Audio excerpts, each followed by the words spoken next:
வைத்திலிங்கம் போய் திமுக சேர்றாரு. அப்படி சேர்ந்த உடனே இப்ப சமீபத்துல பாத்திருப்பீங்க நீதிமன்றத்துல இதுக்கு தகுந்த ஆதாரம் இல்லைன்னு அதை எந்த அதிகாரி அதை ஃபைல் பண்ணாங்களோ அவங்களே அக்யூஸ்டா சேர்க்கணும்.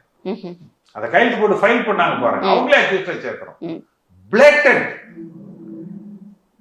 அப்ப அப்ப ஸ்டாலினை பொறுத்த வரைக்கும் என்ன, திமுக சேர்ந்துட்டா அவர்கள் ஊழலுக்கு அப்பாற்பட்டவர்கள். இதே கேள்வியை தாவேகாவை பத்தி கேட்பாங்கல்ல, செங்கோட்டையின் மீதும் பல வழக்குகள் இருக்கு, அப்ப தாவேகாவில் சேர்ந்துட்டா அவங்களும் சரியானவங்களான்னு. யாரு இப்போ நீங்க எடுங்க செங்கோட்டை. இப்ப பள்ளிக்கல்வித்துறையில அந்த செக்ரட்டரி பேசினார்ல, பள்ளிக்கல்வித்துறையில இந்த எல்லா கல்வி அந்த பள்ளிக்கூடத்தோட செயலாளர் பேசினார் இல்லையா, அன்பில் மகேஷுக்கு சொன்னார்ல.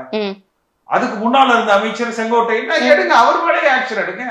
இன்னும் சொல்ல போனா சுகாதார விஜயபாஸ்கர் ரொம்ப ஒரு ஸ்மார்ட்டான ஆளு, என்னது ஒரு சுறுசுறுப்பான ஆளு, ஸ்மார்ட்டான ஆளு. இந்த மாதிரி வந்துடக்கூடாதுன்னு நினைச்சிட்டு எம்எல்ஏ பதவி போயிட்டு போகுதுன்னு ரிசைன் பண்ணிட்டு தாவேக்கால சேர வரலாம். ஆனா அவருக்கு சொல்லிடுங்க, ஏன்னா தாவேக்காங்கிற கட்சி வேற, தமிழ்நாடு அரசாங்கம் வேற. தாவேக்கா கட்சியில மொல்ல மாதிரி முடிச்சவைக்கு எவன வேணாலும் சேர்த்துக்கலாம். வர்ற போது அவங்க பின்புலம் பார்த்து கேரக்டர் சர்டிபிகேஷனுக்கு ஒண்ணு இடம் இல்ல. ஆனா தமிழ்நாடு அரசாங்கம் அமைச்சர்களாக இருந்த அனைவரும், இன்னும் சொல்ல போனா சட்டமன்றத்துல இவர்கள் ஆட்சிக்கு வாக்களிச்சாங்க இல்லையா, ஆதரவுக்கு, அந்த வேலுமணி அன்கோ, அவர்கள் மீதும் சேர்த்து நடவடிக்கை எடுக்கணும்.